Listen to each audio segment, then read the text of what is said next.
Our next speaker, Ariel Yehudit Pridan. She's currently a postdoctoral fellow at the Boterios Institute at Haifa University, and she wrote her dissertation, Going Urban, the Jewish Experience in the Metropolis in the early 20th century, literature by Yosef Chaim Brenner, David Bergelson, and Joseph Roth. And she will talk to us about the Habsburg myth and the production of space in Joseph Roth novel Hiob, right? Job. So, Ariel, please.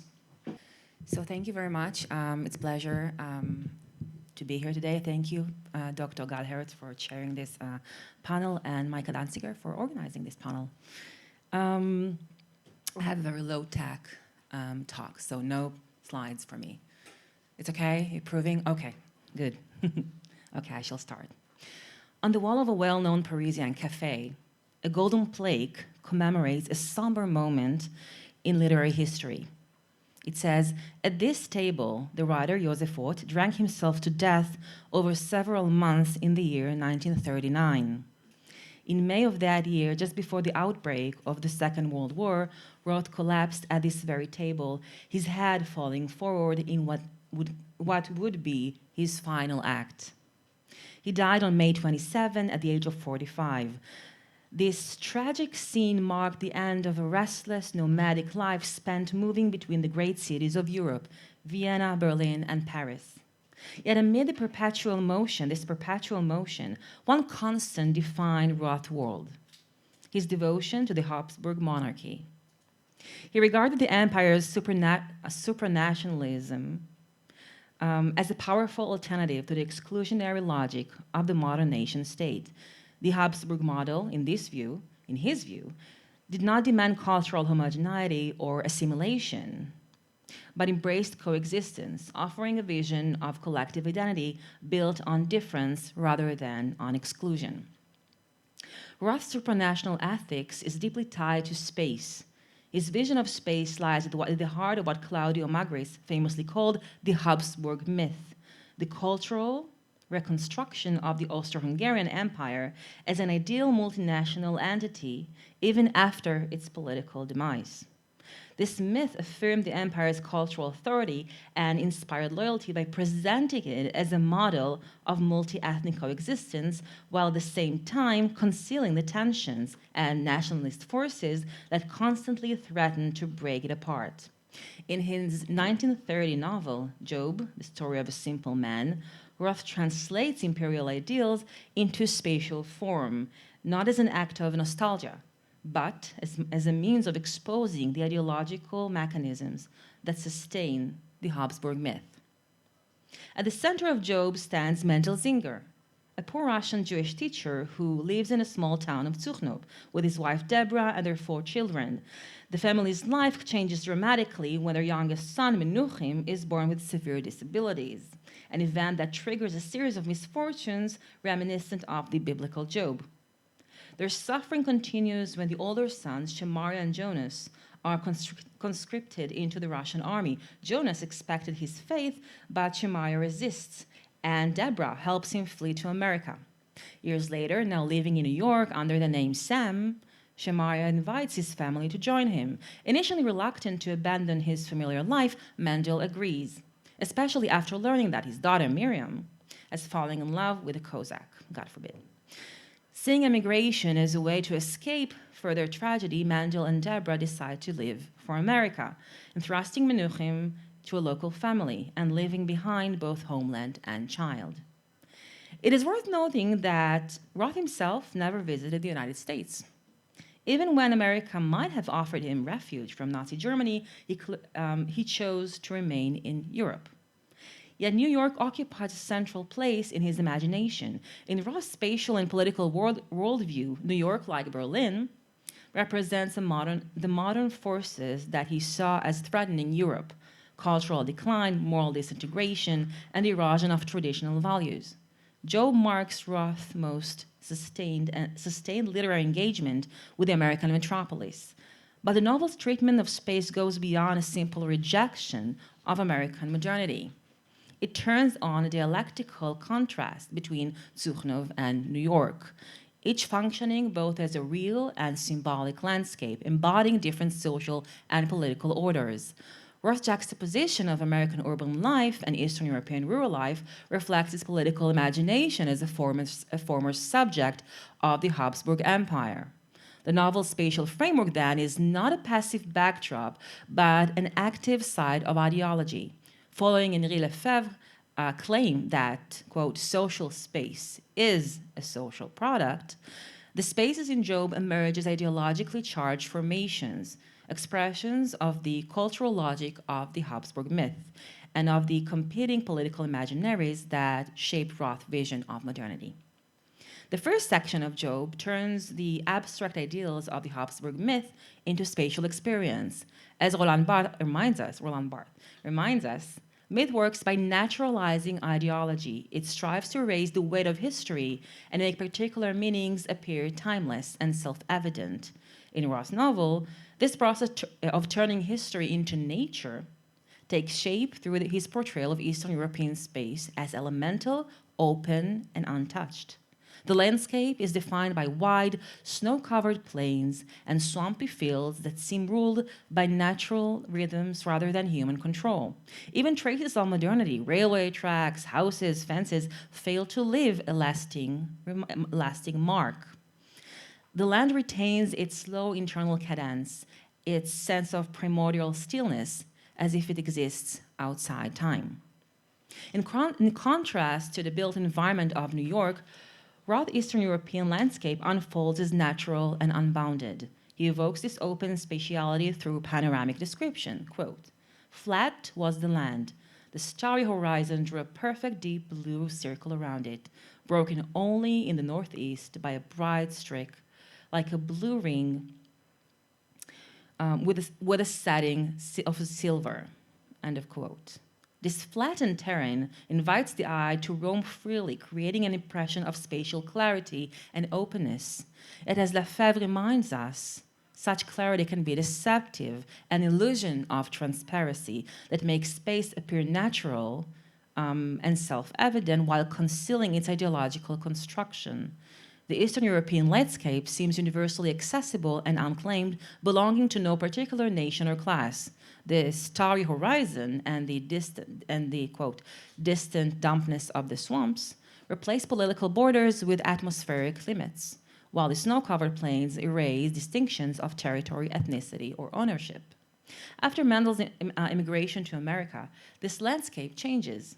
It is reframed through the lens of his nostalgia, creating a very different spatial vision from the one presented earlier in the novel. What's striking is that these pastoral recollections contrast sharply with the ominous imagery used by the narrator in the novel's first part to describe the same landscape. The earth, and I quote, is described like burnt coals, the air heavy with the distant dampness of the swamps. The forest is described as hostile. This tension between narrated and remembered space reveals the power of nostalgia. It does not recall the past as it truly was, but as it is needed in the present. Mendel thus becomes a nostalgic mythmaker. While in the first part of the novel he experiences the Eastern European landscape as threatening and fragile, in New York he mentally rebuilds it as a place of harmony and belonging. While Mendel's earlier life in New York is defined by alienation and estrangement, the novel's closing pages depict a moment of renewed and almost unmediated connection with the world around him. After Menuchim's unexpected reappearance, he and Mendel travel to an unnamed coastal site beyond the city. This seashore scene stands in striking contrast to Mendel's life in New York. Here, people, animals, landscape, and architecture form a single, continuous field that dissolves the boundaries between human and natural realms. The wind stirs Mendel's sparse hair like strange, delicate plants. This is a quote. His golden brown tea mirrors the color of the sand, and the white houses blend visually with the pale clouds. This merging of elements creates a non-dualistic spatial vision, one that allows direct, unmediated proximity between things usually kept apart. Importantly, such harmony arises not in the rational modern space of the city, but at its edge, on the coast, a liminal zone that reveals Roth's conviction that the modern city cannot offer true redemption to the Jewish subject. The seashore represents a brief escape from the rigid order of urban life. Unlike the domesticated and divided territories of the continent, the sea resists fixed borders and stable coordinates. Gilles Deleuze and Félix Guattari describe the sea as a smooth space, a fluid, formless expanse that enables unregulated movement and undermines systems of territorial control. Of course, states and empires try to impose order on this smoothness, mapping the sea, drawing navigational grids, and reinscribing continental logic onto oceanic space. But Roth's conclusion gestures in the opposite direction. Whereas Mendel's first encounter with America takes place on the third-class deck of a migrant ship, gazing toward the Statue of Liberty as a symbol of promised land and stability, the novel's ending turns its gaze outward again, from land back to the sea. The focus shifts from the fantasy of arrival and rudeness to open, deterritorialized vastness of the ocean itself. After leaving the seashore, Mendel and Menuhin return to Menuhin's hotel room, where the novel's final scene unfolds. Hotels held special meaning for Roth.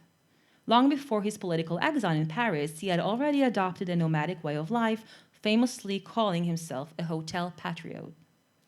In Roth's world, the prominence of hotels cannot be reduced to cosmopolitan flair of bohemian style. Like many Austrian writers of his generation, he saw the hotel as a symbol of the existential homelessness that followed the collapse of the Habsburg Empire. At the same time, he also viewed the hotel as a kind of protective enclave against the homogenizing pull of national identity. As transient spaces inhabited by travelers and outsiders, hotels, like the supranational framework of the old empire, offered a fragile but meaningful form of belonging through difference. In Job, the hotel functioned as a transitory, semi-urban space, ephemeral, impersonal, and only loosely domestic. While staying there, Mendel looks at a photograph of Menuhin's family and experiences a moment where different temporal layers suddenly converge. On the threshold of his implied death, past and present fuse. Gazing at his granddaughter in the photo, quote, he thought he saw a child picture of Deborah, while, another quote, Jonas and Miriam emerged from the portrait's brown background. In this moment, the American present becomes inseparable from the Eastern European past. As on the seashore, Mendel's final gaze from the hotel window not toward the city, but toward the blue sky, releases him from the rigid, stratified time of urban modernity. It opens instead onto a smoother, more expansive temporality, one that gestures beyond linear history and national belonging. The depictions of the hotel and the seashore resist simple geographical classification. They are not merely physical locations, but symbolic spaces shaped by the poetics of the Habsburg myth. As Magris notes, the Habsburg myth seeks to unify the diversity of reality by turning historical fragmentation into an aesthetic and ideological whole. In Job, Mendel's final sense of resolution is expressed spatially through this harmonizing impulse. Both the seashore and the hotel stand outside territorial belonging